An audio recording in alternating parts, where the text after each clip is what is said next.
astonishment of most people and pollsters. My next guest, Nigel Farage, was the leader of that successful Brexit campaign. And now he says he's ready to help Donald Trump win his campaign as well. Nigel Farage, pleasure to have you on the show.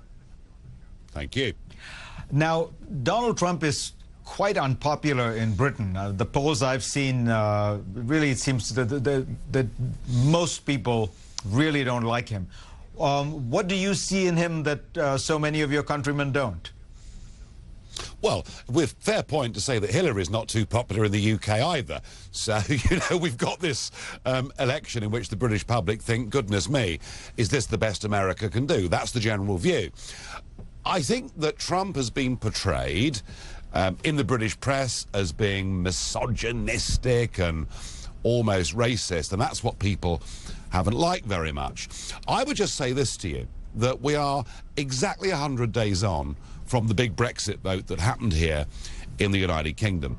And the reason Brexit happened was a very large number of people who had not voted in previous elections, or in some cases had never voted in their lives, went out to vote against the establishment. And I think the appeal that Trump has got in America is to say, look, we've had this stranglehold for the last couple of decades of big banks, big businesses and big politics who may have done well for themselves, but they haven't bettered your lives. And that, I think, is the appeal of Trump.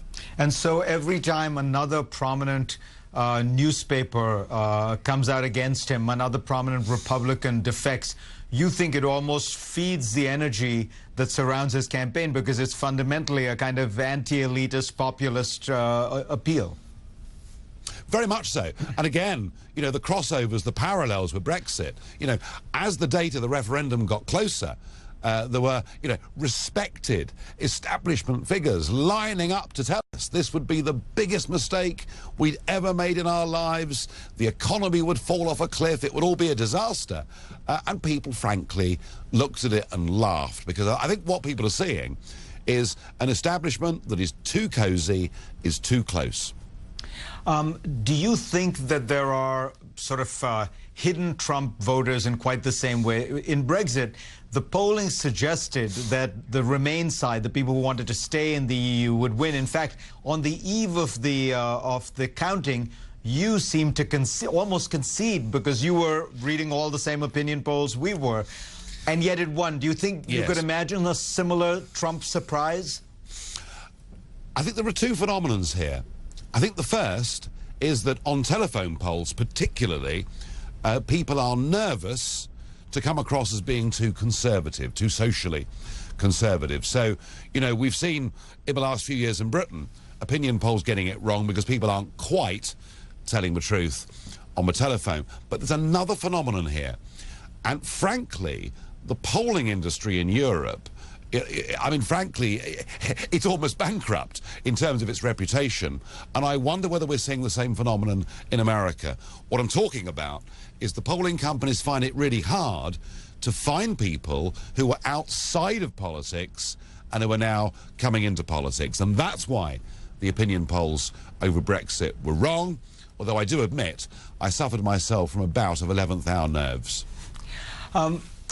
Trump is different from the Brexit phenomenon, though, it seems to me. A lot of people who argued for Brexit, yourself included, said we are not right-wing populists. We are not in that same category. We're pro-free trade. We like the diversity of life. We welcome interdependence and globalization. We just don't want Brussels telling us what to do. We want to maintain the sovereignty of the British Parliament. Yes. And yet, the appeal of Trump seems to me to be about his views on immigration. He's very tough on crime. He promises to appoint justices like Antonin Scalia, who were very socially conservative.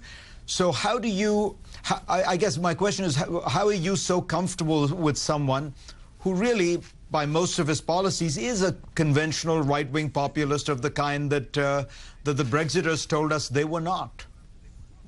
Well, you're quite right. I mean, Brexit was actually a very broad church, and fundamentally, it was about self-government and democracy. You're absolutely right. This American election is a much clearer right-left choice than the referendum was. All I would say to you is this, that Hillary Clinton, for me, represents a kind of politics that has led us over the last 20 years into an endless series of wars where, frankly, we've made things, I think, worse, not better.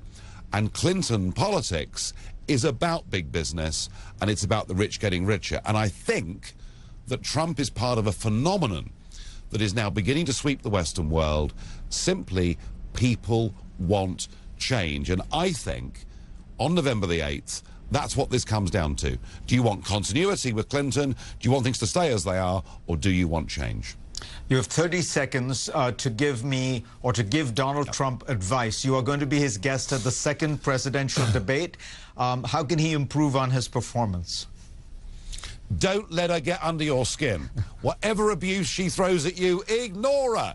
Don't defend yourself. There's no point. There isn't time. What you've got to do, Donald, is talk to people sitting at home in their living rooms. Don't get involved in a cat fight with Hillary. Nigel Farage, pleasure to have you on. Thank you very much. Next on GPS, this half of the globe has had its